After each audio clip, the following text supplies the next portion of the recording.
Добрый день. Good afternoon.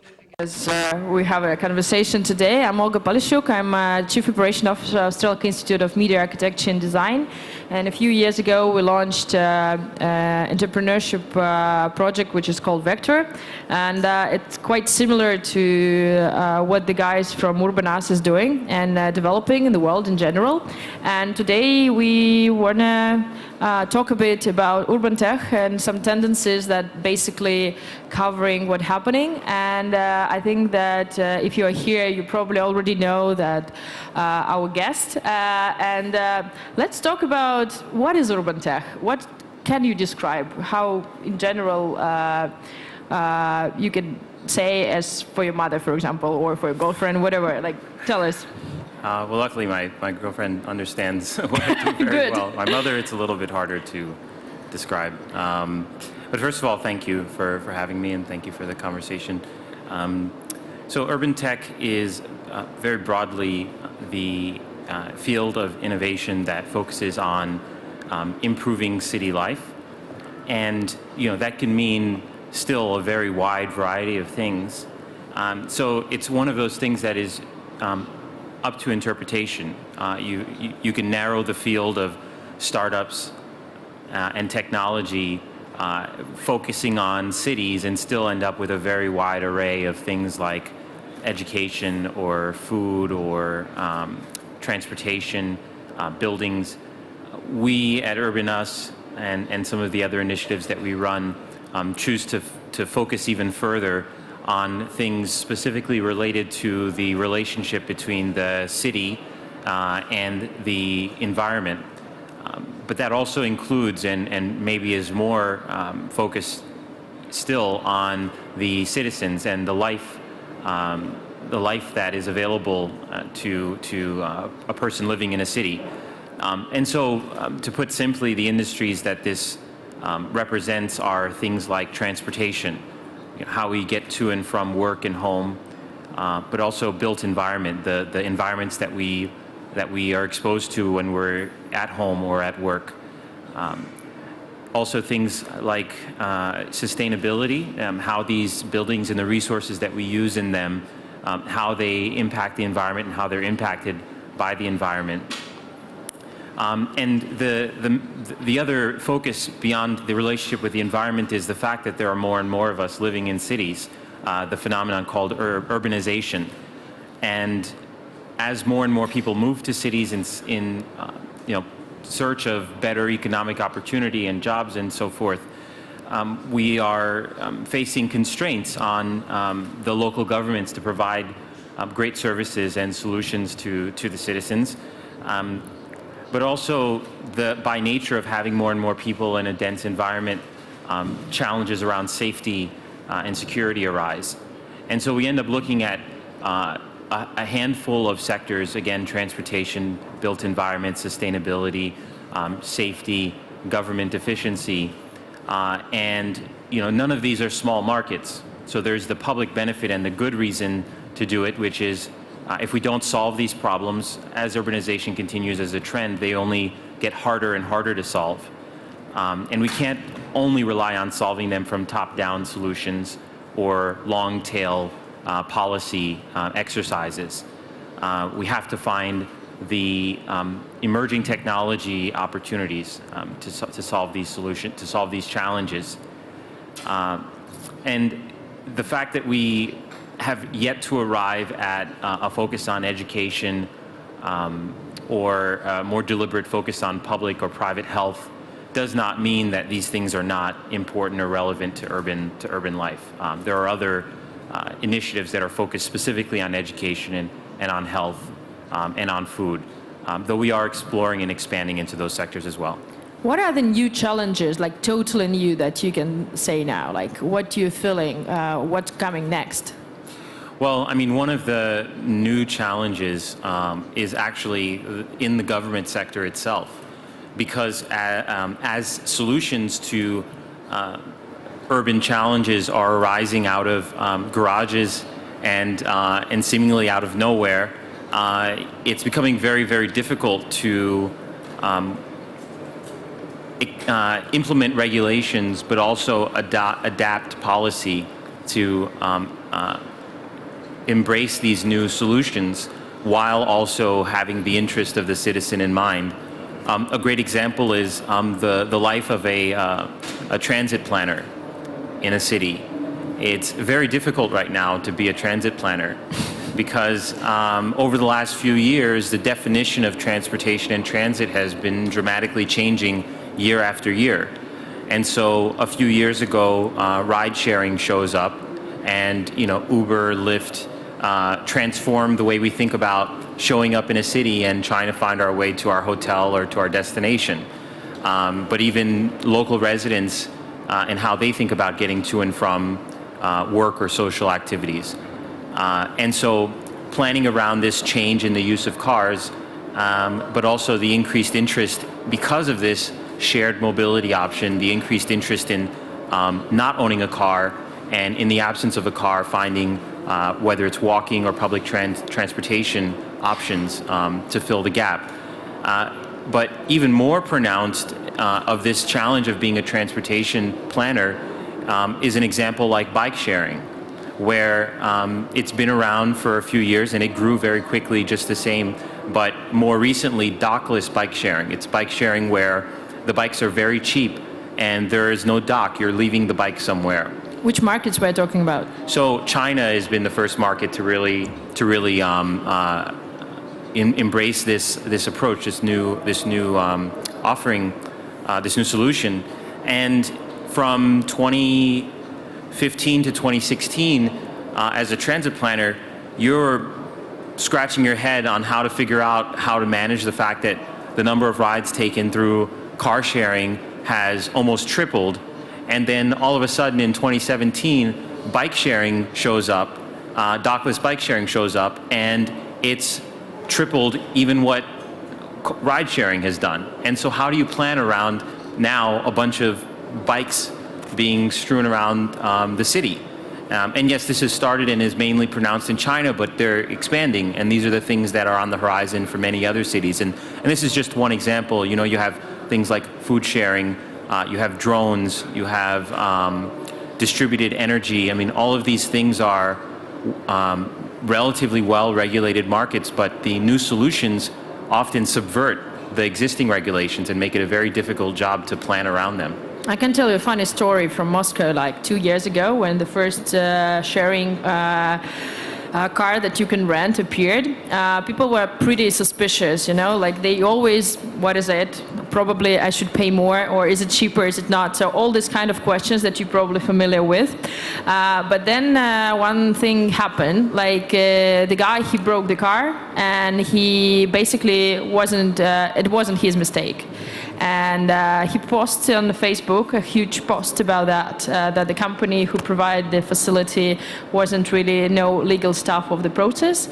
And then it started the whole legal procedure and talking about what is legal and what is not. So according to what you were saying, I think the startups not changing only our habits, but also basically our new type of legal system. And for a venture fund, you basically want your companies to grow in different markets. How you solve the problem that each city, each country has its own legal rights, and they're changing very kind of slowly. Let's talk about that. Like, is it a challenge for Urbanas, for example, when you fund some companies like that? Yeah, I mean, at first we certainly recognized it as a challenge. And we still think about new investments with the filter of what sort of regulations and changes are required for this solution to really be adopted. And at the same time that it's more challenging for cities to adjust legal and regulatory frameworks, there's more motivation now because they're seeing this over and over again, and they're recognizing that embracing innovation is a proactive and not a reactive necessity. And so we're encouraged by the progress of cities around thinking forward, thinking ahead, and planning ahead. And so depending on the industry, we have various levels of comfort around what it will take to see a new solution embraced if it bumps into regulation. The second part of that is, and Uber, Airbnb, Lyft made a great example of the power of getting the citizens in love with your product first, and then asking for forgiveness from the city.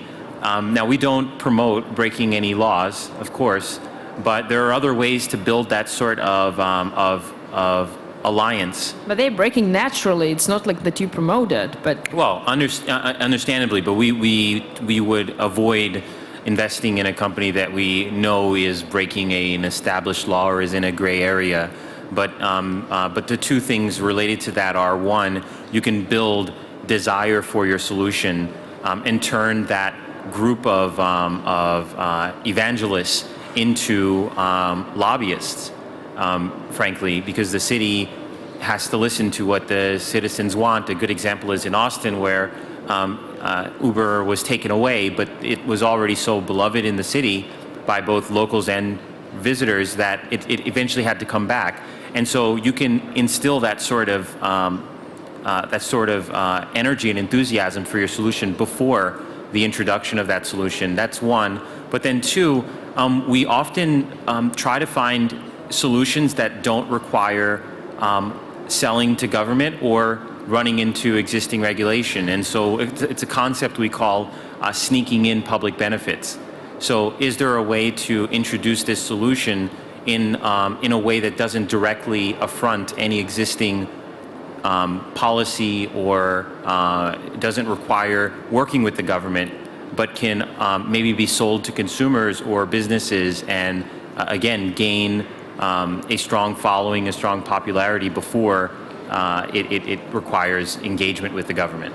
Could you tell us a real story, maybe how you, like some company that you run, like in your package in general, what was the problem and how they maybe solve it in details? Because it's quite interesting. I think we will face it in a couple of months with the new projects that in Russia going on, because our market is still like very open, and because there is no so much of urban tech, but it's still growing. Yeah. So it will be good. So, I mean, a great example of this is a company that we invested in called Future Motion. They make a product called the One Wheel. It's a single, like, very thick wheel in the middle of an electric board. It's not like the hoverboards that you're riding, sort of looking like... it's not like hoverboard. Kind of, you look kind of goofy, and then they blow up on you someday. And those are gone now. And now Segway has come back now with their version of a sort of forward-facing. So this is something completely different. This is more riding a surfboard. And you could compare it to an electric skateboard, but even that, it's very different, because you look at it and you look like you're actually hovering, and you feel like you're riding snow as if you're surfboarding on pavement or on grass because of the thick wheel. In any case, it's a very long range, like 18-20 mile range electrical board that takes 20 minutes to recharge. And it's very fun to ride.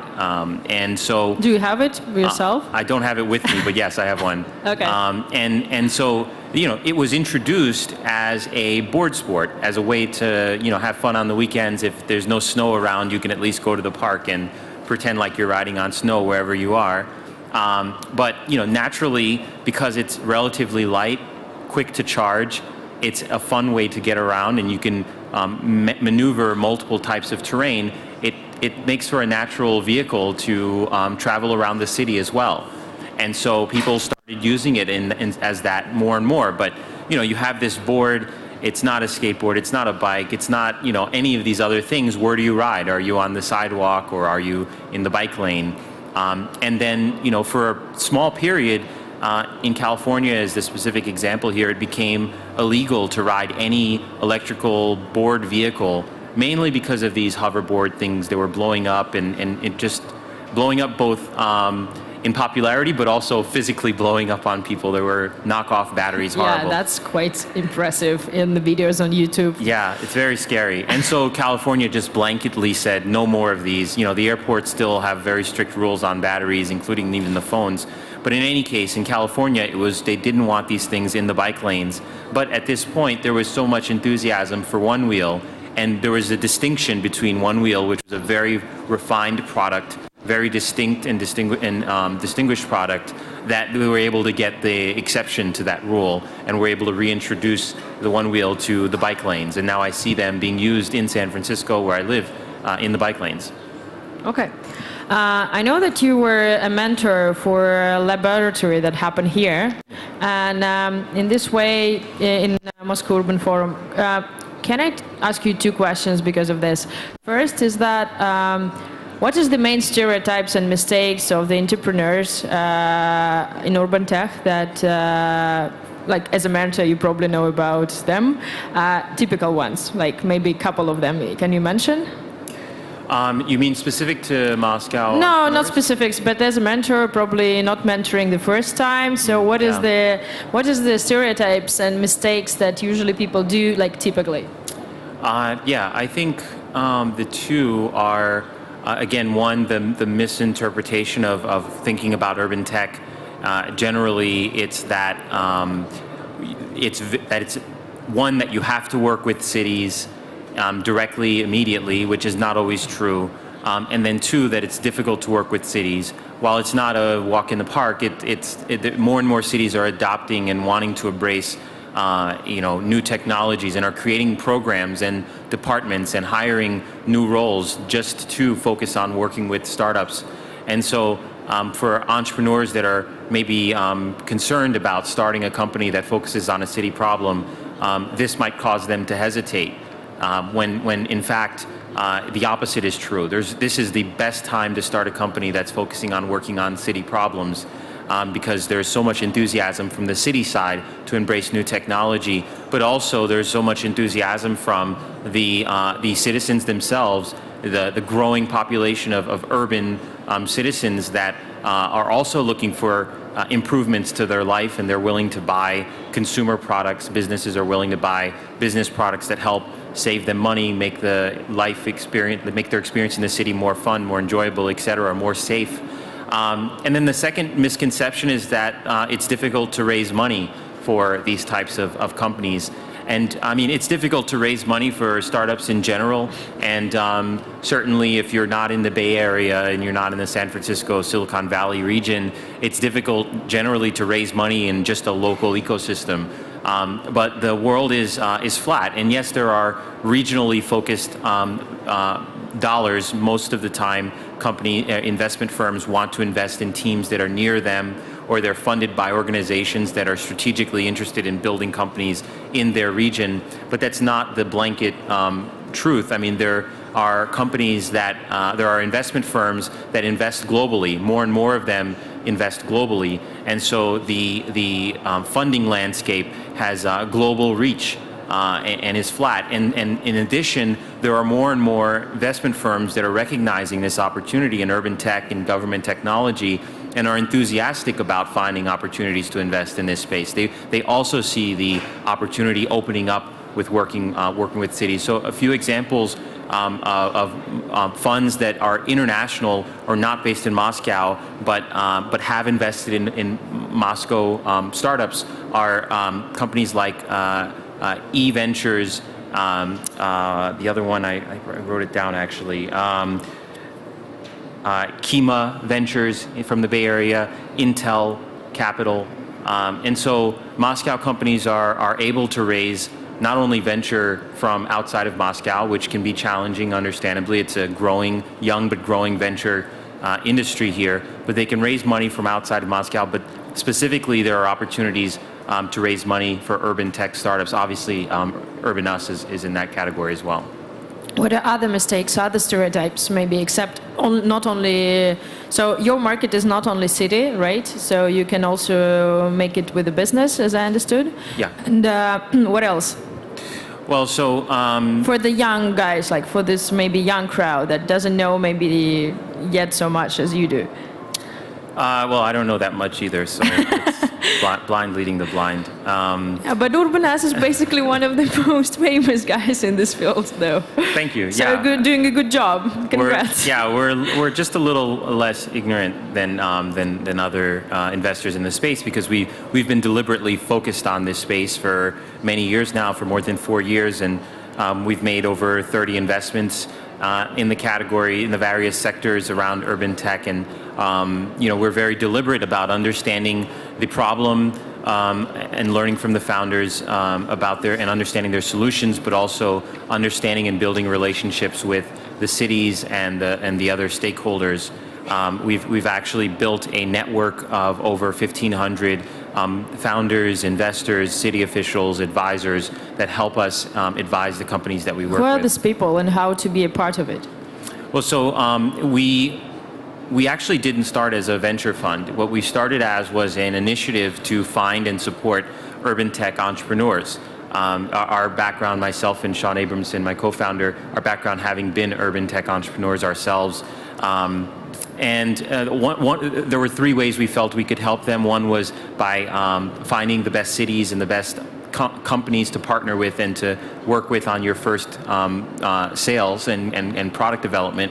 2 was to find the best investors and other founders that were already interested in startups, but also cities and how to improve cities. And then 3, of course, we knew they needed money, so we would write them small checks to help them along with their fundraising.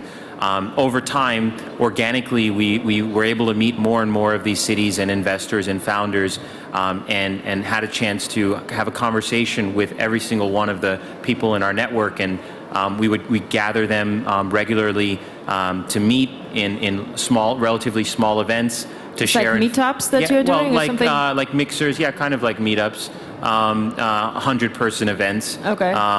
Sometimes smaller dinners, and we have them meet each other, share knowledge, share contacts, and and we've slowly grown this network. And it's now a global network, like I said, of over 1,500 people, many of them working with startups or working on city-related challenges. And so this is interesting to them because they get to learn from us.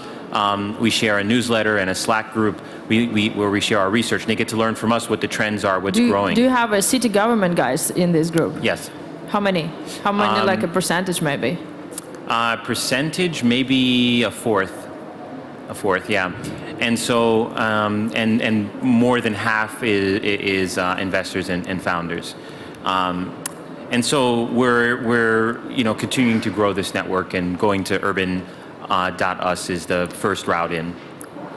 Unfortunately, we have like 3-5 minutes left, and I want to ask you maybe the last question.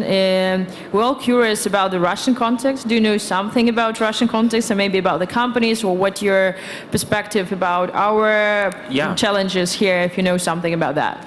Well, I mean, I did a little bit of research on Moscow's funding history around startups, but specifically urban tech. It's part of a body of research that we've been doing. We recently partnered with BMW to run an accelerator in New York that is focused on urban tech. And as part of the launch of this accelerator, we've been going to over 15 cities over the last 2 months, and Moscow being one of those cities. But for each city, we did research on what the history of urban tech and urban tech investing has been.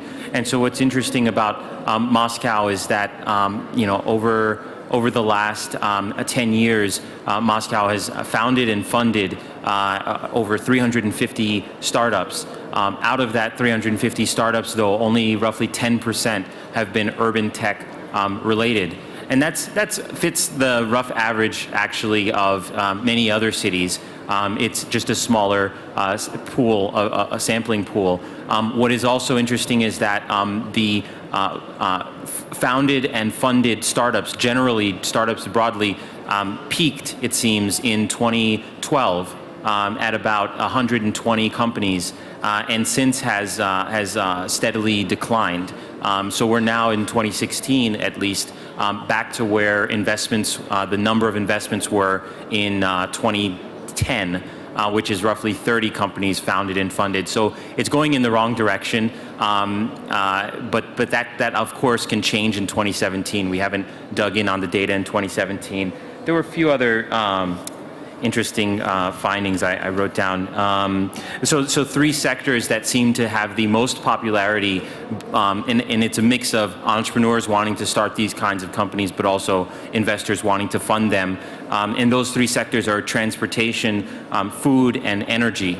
And so energy is somewhat obvious. It's a very expensive thing to fund. So it requires more money and more funding rounds, and so that's why it tends to show up more represented in almost every city.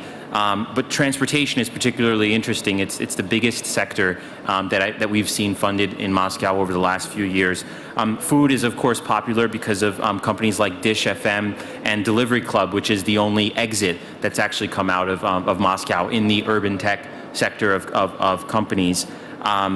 And so there's definitely an interesting, relatively small, but there's certainly interest from local entrepreneurs to solve transportation, food, and energy-related challenges. What's interesting is that some of the other things that we like to see funded and that we like to fund are things like air quality, air safety, water supply, water safety, and sustainability and government. And those things seem to be mostly ignored in Moscow. So we're digging in more to see why that is. Okay. Thank you so much for your opinion, and thank you for the interview, and we hope you will enjoy your stay in Moscow, and if you guys have any questions, I think we'll manage to answer them after. Thanks. Spasibo большое.